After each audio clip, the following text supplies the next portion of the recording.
पहले मैं आम आदमी पार्टी के विधायक को मौका दे रहा हूं। गौरव जी, राजेश जी जरा क्लियरली बता दीजिए भाई, क्योंकि आज जो आपके पूर्व मंत्री और पूर्व नेता ने कहा है भाई, उससे तो दिख रहा है कि आम आदमी पार्टी, जो मैं कह रहा था कि डेस्परेट सिचुएशन में हेडलेस चिकन्स की तरह इधर उधर जा रहे हैं, वो अब दिख रहा है एक एक करके।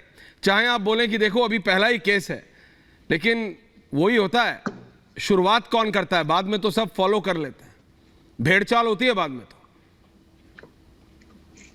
राजेश जी, और ये राजनीति है, सबको लग रहा है भाई डूबती नैया है, अरविंद केजरीवाल बहुत जल्दी बाहर नहीं आने वाले हैं कोर्ट की रीडिंग के बाद। ऐश्वर्या जी, ये तो हम बहुत पहले से कहे जा रहे हैं, और ये ऑपरेशन लोटस का एक हिस्सा है। हम बार बार जब ये कहते थे कि हमारे विधायकों को, हमारे मंत्रियों को बार बार ऑफर दिए जा रहे हैं, फोन आ रहे हैं, तब आप बार बार पूछते थे कि सबूत लेके आओ। अब बताओ, सबूत इस चीज का ऐसे ही होता है सर, वो सबको अप्रोच करते हैं, किसी को डराया जाता है, धमकाया जाता है, लालच दिया जाता है, और जो उनकी बातों में आ जाता है उस तरीके से होता है। राजकुमार एक अच्छे आदमी है, मैं आपको एक बात बता दूं, ऐसा नहीं है कि हमारी पार्टी उनको आज बुरा कहना शुरू कर देगी, मैं बुरा कहना शुरू कर दूंगा। हमारे मंत्री थे 2 घंटे पहले से, और एक डिसेंट आदमी है, आप कभी मिलोगे तो आप भी देखिएगा, एक डिसेंट आदमी। लेकिन एक आदमी क्या करे, कॉन्टिन्यूस उसके ऊपर दबाव बनाया जाए, वो पार्टी के प्रोग्राम से जाए, उसके पास फोन आए, ईडी ने छापा मारा था, उसके बाद में एक बिजनेसमैन है। और देखो, ये बीजेपी को कभी भी ना हजम नहीं होता, एक दलित आदमी वो भी इतना बड़ा बिजनेसमैन कैसे बन गया। तो उसके ऊपर कॉन्टिन्यूसली एक फोकस बनाया हुआ था उनके ऊपर, उनको तंग करा जा रहा था। अब परेशान होकर एक आदमी क्या करेगा, उन्होंने वो डिसीजन लिया।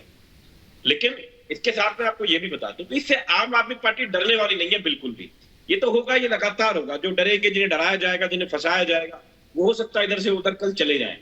लेकिन आम आदमी पार्टी एक विचार है, ये विचार चलता रहेगा।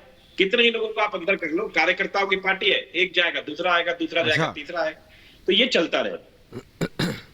बाकी ऑपरेशन लोटस क्या होता है ये आपने देख लिया। तो आप जा रहे हैं कि आप ठहर रहे हैं? बार बार कहते थे कि नहीं सबूत लेके आओ, बाकियों के बाद, बाकियों के बारे में बाद में बात कर लेंगे, पहले आप ही के बारे में पूछ लें राजेश जी। राजेश जी, बाकियों के बारे में बाद में बात कर लेंगे, बाकियों के बारे में बाद में बात कर लेंगे, आप ही के बारे में पूछ लूं, आप तो नहीं जा रहे हैं? हेलो राजेश जी का ऑडियो, ओके, राजेश जी का जब तक ऑडियो ठीक हो जाए तब राजेश जी का ऑडियो जरा रिकनेक्ट कर लीजिए। गौरव जी, राजेश जी का जो दावा है या काउंटर है वो ये कि भाई बीजेपी वाया ईडी प्रेशर पड़वाती है और इसीलिए इस तरह की चीजें हो रही हैं, और ये कह रहे हैं इसीलिए तो मैं कह रहा था, और आज उसका पूरा प्रूफ मिल गया।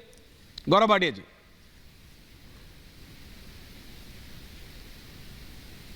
देखिए ऐश्वर्या जी, अभी आपने एक बाइट चलाया था, आपके नेता कह रहे थे ऐसे ही कोई अरविंद केजरीवाल, मनीष सिसोदिया, सतेंद्र जैन, संजय सिंह नहीं बनता। आपको मालूम है इतना भ्रष्टाचार इन्होंने किया है। ये आप कोई विचार नहीं है, ये है भ्रष्टाचार का आचार। सारे भ्रष्टाचारी मिल गए हैं और अब ये थर-थर कांप रहे हैं डर के मारे, क्योंकि कानून अपना काम कर रहा है और गली गली में हर कोई कह रहा है। आज माँ भी अपने बच्चे से कह रही है, बेटा कुछ भी करना, लेकिन भ्रष्टाचारी अरविंद केजरीवाल मत बनना, भ्रष्टाचारी मनीष सिसोदिया मत बनना, भ्रष्टाचारी सतेंद्र जैन मत बनना। और उसकी वजह है, क्या कहा आज राजकुमार आनंद जी ने, 2 बातें प्रमुखता से कही। उन्होंने कहा अरविंद केजरीवाल जब राजनीति में आए तो उन्होंने कहा कि भ्रष्टाचार को समाप्त करना है, देश को बदल देना है। वो देश को क्या बदलेंगे, आज देश के सबसे बड़े भ्रष्टाचारी खुद बन गए हैं और वो खुद बदल गए। और ऐश्वर्या जी आप बताइए, अन्ना हजारे जी जिन्होंने इनको चेला माना अपना, इनको सब कुछ सिखाया, अनशन साध करते थे, अपने गुरु को ठगा।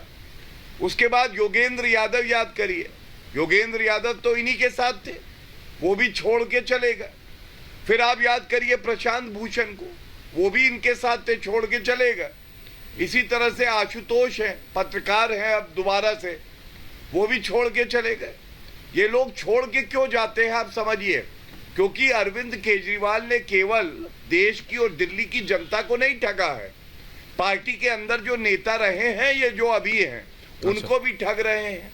अब आप बताइए, उनसे एक पत्रकार ने पूछा, ये विजय नायर से आपका क्या रिश्ता है, ईडी का भी सवाल था, मीडिया में आया था। उन्होंने, कितने शातिर दिमाग हैं, कहा विजय नायर मुझे रिपोर्ट नहीं करता है, विजय नायर रिपोर्ट करता है आतिशी मारलेना को और सौरभ को। इसका मतलब वो चाहते हैं सौरभ और आतिशी भी अंदर जाएं और उनकी धर्म पत्नी जो है वो मुख्यमंत्री बन जाए। अब आप अपनों को ठगेंगे तो कौन साथ निभाएगा? और सबसे बड़ी बात मैं बता दूं, दिल्ली हाईकोर्ट ने जो फैसला दिया है उसके कुछ मुख्य बिंदु। पहली बात, जो अरविंद केजरीवाल की गिरफ्तारी हुई है वो बिल्कुल संवैधानिक है, विधिक तौर पे सही है। दूसरी बात, अरविंद केजरीवाल ने खुद अपने पैर पे कुल्हाड़ी मारी, 9 बार समन आया, उन्होंने कोऑपरेट नहीं किया इन्वेस्टिगेशन से। तीसरी बड़ी बात, ये इसीलिए देश की जनता स्वागत कर रही है फैसले का, उन्होंने कोर्ट ने स्पष्ट किया कानून 2 नहीं हो सकते हैं, मुख्यमंत्री के लिए अलग और नागरिकों के लिए अलग, एक ही कानून है सबके लिए। और प्रथम दृष्टया अरविंद केजरीवाल ने, क्योंकि वो आपके कन्वीनर हैं, घोटाला किया है, शराब नीति में उनकी अहम भूमिका रही है। ये प्रमुख बिंदु है। हमारी आस्था न्यायालय में है, इनकी आस्था अलग है। ये टीवी पे आके बहस करते हो, न्यायालय में चुप रहते हैं। नहीं, मैं ये पूछना चाह रहा हूं, मेरे साथ 2 और व्यक्ति हैं, वरिष्ठ पत्रकार हैं दीपक चौरसिया जी और रवि श्रीवास्तव जी मेरे पास हैं। और मेरा जो एक सवाल था आपसे, राजेश गुप्ता जी, अगर अब आपको ऑडियो जा रहा है कि बाकियों की बात तो बाद में पूछेंगे, आपसे जरा पूछ लूं, उसके बाद दीपक दादा के पास जा रहा हूं कि बाकियों की बात बाद में पूछ लेंगे। आप रह रहे हैं कि आप जा रहे हैं?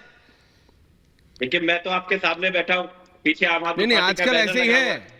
डिबेट से पहले कहीं, डिबेट में कुछ और, डिबेट के बाद कहीं और। देखो, कल गौरव भाटिया जी मेरे घर पे सीबीआई भेज दे, ईडी भेज दे, मेरे बच्चों को उठवा ले। गौरव भाटिया जी ईडी भेज रहे हैं आजकल? ये तो सारे तरीके, ये तो अभी क्या बात? देखिए, अच्छा। अभी गौरव भाटिया जी ने कहा कि लोग हमको छोड़ के जा रहे हैं। अभी चौधरी विजेंद्र सिंह जी कल छोड़ के चले गए। क्यों सोचते हैं राजेश जी? जसवंत सिन्हा जी ने दी हुई टिकट छोड़ दी, गौतम गंभीर जी छोड़ के चले गए अभी इनको, उदित राज जी इनके सांसद थे, पिछली बार वो छोड़ के चले गए, इनका गठबंधन टूट गया हरियाणा में। तो लोग राजनीति में आते जाते हैं अलग अलग कारणों से। नहीं, राजनीति में आते जाते हैं, लेकिन आपकी तो राजनीति खत्म हो गई। मैं जरा दीपक चौरसिया जी से पूछ रहा हूँ और उसके बाद रवि जी आपके पास भी आ रहा हूँ। दीपक जी, बाकी पार्टियों में ठीक है, ऐश्वर्या जी मैं एक लाइन कह लूं, अब बोलिए, एक लाइन बोल दीजिए आपका। मैं एक लाइन में बोल रहा हूं, मैं आपकी व्यथा समझता हूं। यकीन नहीं है भैया, हमें कोर्ट पे पूरे यकीन था, है और रहेगा, चाहे हमारे पक्ष में फैसला आए ना आए, हम ऊपरी कोर्ट पे चले जाएंगे। हमने ये तो नहीं करा कि सुप्रीम कोर्ट ने कहा कि दिल्ली के पास में अपनी पावर होनी चाहिए, जो पूरी सरकार है, और आप संसद में जाके कानून बदल देते हो और हमसे वो पावर छीन लेते हो। तो आपको सुप्रीम कोर्ट में यकीन नहीं है भाटिया साहब, हमको तो पूरा है, हम तो पूरी बात मानेंगे। हमें संजय सिंह जी को भी बेल मिली है। पर आप जा रहे हैं कि रह रहे हैं, आपने नहीं बताया। Point taken. मैं जरा दीपक जी से पूछ रहा हूँ। दीपक जी, दीपक दादा, नहीं, ओके, रिलैक्स, देखते हैं अभी दीपक